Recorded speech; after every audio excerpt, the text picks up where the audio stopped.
자, 생각해보세요. 나오자마자 한 달에 5, 6천 대씩 팔리던 차가 갑자기 2천 대 수준으로 떨어졌습니다. 어떨 것 같으세요? 바로 르노 삼성 XM3 이야기입니다.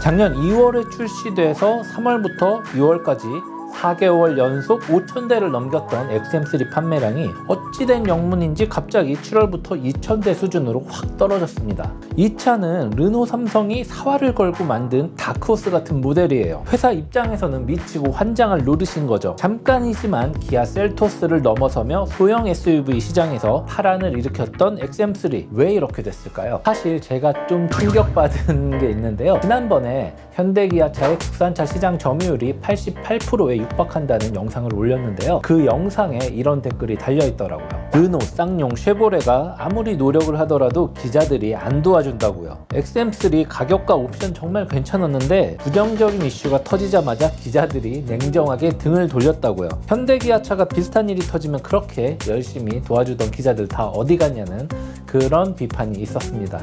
사실 저희 모터그래프에서는 꽤 많은 XM3 영상과 기사를 다뤘습니다. 출시 전부터 출시 후까지 한 10개 정도의 영상을 만들고 기사도 엄청 썼거든요. 그래서 좀 억울한 부분이 있기도 합니다. 그래도 좀 찔리더라고요. 그래서 오늘은 XM3의 1년을 돌아보도록 하겠습니다. 잘 팔리던 차에서 왜 안 팔리는 차가 됐는지, 반등의 여지는 없는지 살펴볼 건데요. 물론 희생도 할 예정입니다. XM3는 나오자마자 소비자들에게 많은 관심을 받았죠. 국산 최초의 쿠페형 SUV라고요. 2017년이었습니다. 당시 르노그룹은 드라이브 퓨처란 이벤트를 열었는데요. 한국과 중국, 러시아, 브라질 등 4개 국가에서 새로운 보디 타입의 C 세그먼트 SUV를 출시하겠다고 밝혔습니다. 사실 이때까지만 해도 우리나라 소비자들은 그렇게 큰 관심을 보이지 않았습니다. 사실 C 세그먼트 SUV는 너무 뻔하잖아요. 이미 르노에는 카자르라고 QM3, 지금은 캡처죠. 캡처보다 더 큰 C 세그먼트 SUV가 있었거든요. 신차 말고 차라리 카자르를 더 빨리 가져오는 게 더 시급하다는 의견도 많았습니다. 그런데 이 차는 이듬해인 2018년부터 주목을 받기 시작합니다. 르노가 러시아에서 아르카나란 SUV를 공개했는데요. 일반적인 모델이 아니라 쿠페형 SUV였던 거죠. 당시만 해도 BMW나 벤츠, 아우디 등 프리미엄 브랜드에서나 라인업 확장을 위해서 쿠페형 SUV를 만들었죠. 일반 브랜드에서는 생각조차 안 하고 있을 시기였습니다. 해외에서는 아르카나가 한국에 출시될 새로운 SUV와 비슷한 모델일 거라는 예측을 내놨죠. 드디어 2019년 3월 서울모터쇼가 열립니다. 르노 삼성 부스에 XM3 인스파이어란 쇼카가 공개된 겁니다. 아르카나를 기반으로 세부적인 요소를 보강해 우리나라에 딱 맞는 디자인을 갖췄는데요. 더 좋았던 점은 이 차의 양산형 모델이 해외가 아니라 우리나라 부산 공장에서 생산된다는 것이었죠. 출시 일정은 2020년 1분기로 예정이 됐고요. 참고로 XM3 인스파이어는 저희 모터그래프에서 자체 조사한 설문에서 2019 서울모터쇼 최고의 자동차 2위에 오르기도 했습니다. 먼저 XM3가 출시될 당시의 소형 SUV 시장을 간략하게 살펴보도록 하겠습니다. 트랙스가 낳고 QM3가 키우고 티볼리가 먹었다고 해도 과언이 아니었던 국내 소형 SUV 시장은 현대기아차가 가세를 하면서 꽤 재밌는 모양새로 흘러갔는데요. 2017년 코나와 스토닉이 나왔지만 이들을 완전히 잠재우기에는 무리가 있었죠. 이에 현대기아차는 2019년에 베뉴와 셀토스를 추가하면서 소형 SUV 시장 장악에 나섰고 꽤나 큰 성공을 거뒀습니다. 가만히 있을 르노 삼성과 쉐보레가 아니죠. 곧바로 XM3와 트레일블레이저를 내놓으며 맞불 작전에 나섭니다. 아까 러시아에서 출시된 아르카나가 투싼과 같은 급인 C 세그먼트 SUV라고 했잖아요. 그런데 르노 삼성은 XM3를 B 세그먼트, 즉 소형 SUV 시장으로 포지셔닝을 합니다. 소외된 준중형 시장을 공략하기보다는 점점 커 나가고 있는 소형 SUV 시장을 공략하는 게 더 이익이라고 판단한 것 같습니다. 이는 쉐보레도 마찬가지였죠. C 세그먼트급인 트레일블레이저를 소형 SUV로 밀어 넣었습니다. 트랙스, QM3, 티볼리, 티볼리 에어, 코나, 스토닉, 베뉴, 셀토스, XM3, 트레일블레이저 등 말하기도 힘든 이 10종의 모델이 경쟁하는 그런 시장이 되어버린 겁니다. 있습니다. 그러고 보니 스토닉은 이미 단종이 됐고요. 티볼리 에어도 티볼리로 넣으면 총 8종이 되는 셈이네요. 아무튼 XM3 인스파이어가 공개된 지 약 1년 만인 2020년 2월 XM3가 사전 계약을 시작합니다. 기존 쇼카에서 선보였던 디자인 요소를 계승하면서 10.25인치 클러스터와 9.3인치 인포테인먼트 시스템, 1.3L 가솔린 터보 엔진 등 아르카나와는 차별된 고급 사양을 잘 담아냈습니다. 폭발적인 반응이 나왔습니다. 사전 계약을 시작한 지 12일 만에 5,500대의 계약이 이루어졌고요. 출시한 지 한 달 만에 누적 계약 대수가 2만 대를 넘겨버렸습니다. 특히 1.3 터보 엔진을 탑재한 TCE 260 계약 비중이 85%에 육박했고요. RE 시그니처를 선택한 고객은 80%에 달하는 등 최고급 트림을 선택한 비중이 매우 높게 나타났습니다. XM3 판매량은 르노 삼성에서는 매우 이례적인 속도였는데요. 출시 49일 만에 누적 출고 대수가 1만 대를 넘겼는데요. 이는 SM6가 가지고 있던 61일보다도 열흘 이상 빠른 것이었습니다. 2020년 3, 4월이면 코로나가 발병하면서 소비 심리가 꽤나 위축된 상황이었잖아요.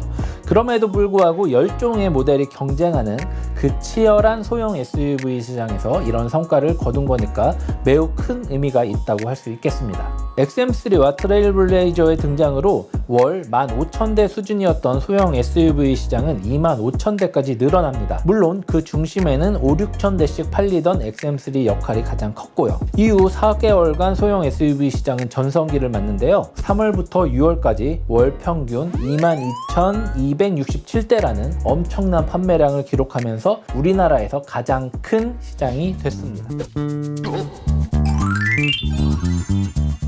그런데 꽃길만 걸을 것 같았던 XM3에게 시련은 생각보다 빠르게 찾아옵니다. 2020년 6월을 마지막으로 개별 소비세 인하폭이 좀 줄어든 데다가 갑작스런 리콜 소식까지 이어지면서 판매량에 큰 타격을 받게 된 것이죠. 리콜 원인은 주행 중 시동이 꺼질 수도 있는 결함이 발견됐기 때문인데요. 연료 펌프 내부 임펠러 손상으로 인해 연료 공급량에 문제가 발생하고 이로 인해 가속 및 제시동 불량, 시동 꺼짐 등의 문제가 발생할 가능성이 확인됐습니다.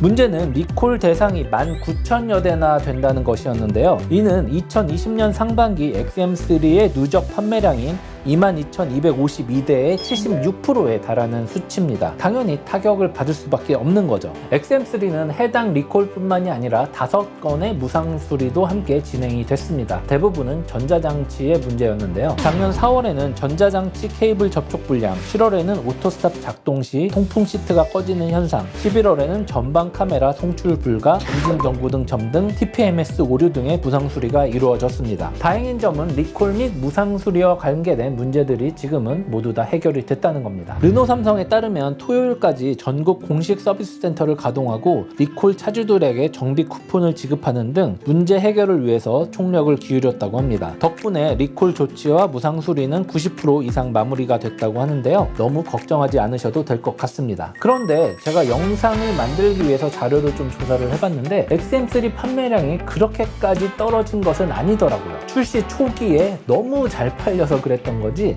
지금도 소형 SUV 시장에서 나름의 존재감을 꾸준하게 유지하고 있습니다. 거리에서도 많이 보이고요. 사실 작년 3월에서 6월이 소형 SUV의 전성기였지 지금은 많이 떨어져 있습니다. 22,267대였던 월 평균 판매량은 올해 1, 4월 9,939대까지 줄어들었습니다. 한마디로 XM3 뿐만이 아니라 다른 소형 SUV도 예전처럼 많이 팔리고는 있지 않다라는 거죠. 지금 국내 소형 SUV 시장은 1강, 5중, 2약으로 구분할 수 있습니다. 1강은 셀토스고 5중은 트레일블레이저, 코나, XM3, 티볼리, 베뉴고요. 2약은 트랙스와 캡처입니다. 1강인 셀토스를 턱밑까지 추격했던 XM3가 5중으로 분류되는 건 좀 아쉬운데요. 지금 유럽에 수출하고 있는 하이브리드 모델이라든지 아니면은 가성비 좋은 LPG 모델을 추가한다든지 이런 좀 다양한 방법을 고민해야 될 시기가 아닌가 싶습니다. 물론 지금도 XM3가 가지고 있는 다양한 장점들을 더욱더 부각을 시키고 그리고 리콜과 무상 수리들이 이제 완벽하게 해결됐다라는 것을 보다 적극적으로 알리는 움직임도 필요하겠고요. 참고로 XM3는 유럽 자동차 안전도 평가적 유로 NCAP에서 별 5개를 획득했고요. 국토교통부 신차 안전도 평가적 KNCAP에서는 1등급을 받으면서 뛰어난 안전성이 검증이 됐습니다. 더욱이 자동차 전문기자협회가 주관한 올해의 차 심사에서 올해의 소형 SUV와 올해의 디자인으로 선정되기도 했습니다.